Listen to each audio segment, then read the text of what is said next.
السلام علیکم ورحمۃ اللہ وبرکاتہ۔ نحمده ونصلي على رسوله الكريم، اما بعد فاعوذ باللہ من الشیطان الرجیم، بسم اللہ الرحمن الرحیم۔ وما اصابکم من مصیبت فبما کسبت ایدیکم ویعفو عن کثیر۔ یہ جو مصائب و فساد ہیں اس دنیا میں، یہ جو مصائب و فساد ہیں اس دنیا میں، اے انسان شاید کہ اس کے حقدار ہیں ہم۔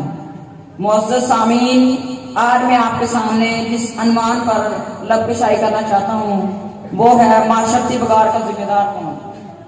گرامی قدر، معاشرہ انسان سے ترتیب پاتا ہے جب انسان خرافات، گناہوں، ظلم و ستم کی راہ پر چلتا ہے تو وہ اپنے لیے ذلت اور رسوائی، معاشرتی بگاڑ کا سامان تیار کرتا ہے۔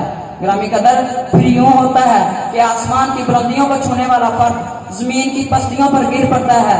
پھر لوگ سوال کرتے ہیں کیا وجہ ہے ہمیں دنیا میں مفلسی، لاچاری، تنگی، غربت، ظلم کا کیوں سامنا کرنا پڑتا ہے۔ دوستو، عزیزو اور بھائیو، اللہ تعالیٰ کی کتاب اٹھاؤ، سورۃ الشورى میں اللہ تعالیٰ فرماتے ہیں وَمَا أَصَابَكُم مِّن مُّصِيبَةٍ فَبِمَا كَسَبَتْ أَيْدِيكُمْ وَيَعْفُو عَن كَثِيرٍ۔ یہ پریشانیاں جو تمہاری طرف پہنچائی جاتی ہیں تمہارے اعمال کی وجہ سے۔ ہمارے اندر انصاف نہیں ہے، ناپ تول میں کمی ہے، قتل و غارت عام ہے، زنا، شراب، جوا، کتاب اللہ، سنت رسول صلی اللہ علیہ وآلہ وسلم سے دوری ہے۔ اس بنا پر ہمارا معاشرہ تباہ ہو رہا ہے۔ گرامی قدر، کون ہے اس بگڑے معاشرے کا ذمہ دار؟ گرامی قدر، ہم قرآن جی سے دور ہیں۔ سورۃ طٰہٰ میں اللہ تعالیٰ فرماتے ہیں جو میرے قرآن جی سے اعراض کرتا ہے وہ دنیا میں ذلیل و خوار ہو جاتا ہے، معاشیت تباہ ہو جاتی ہے۔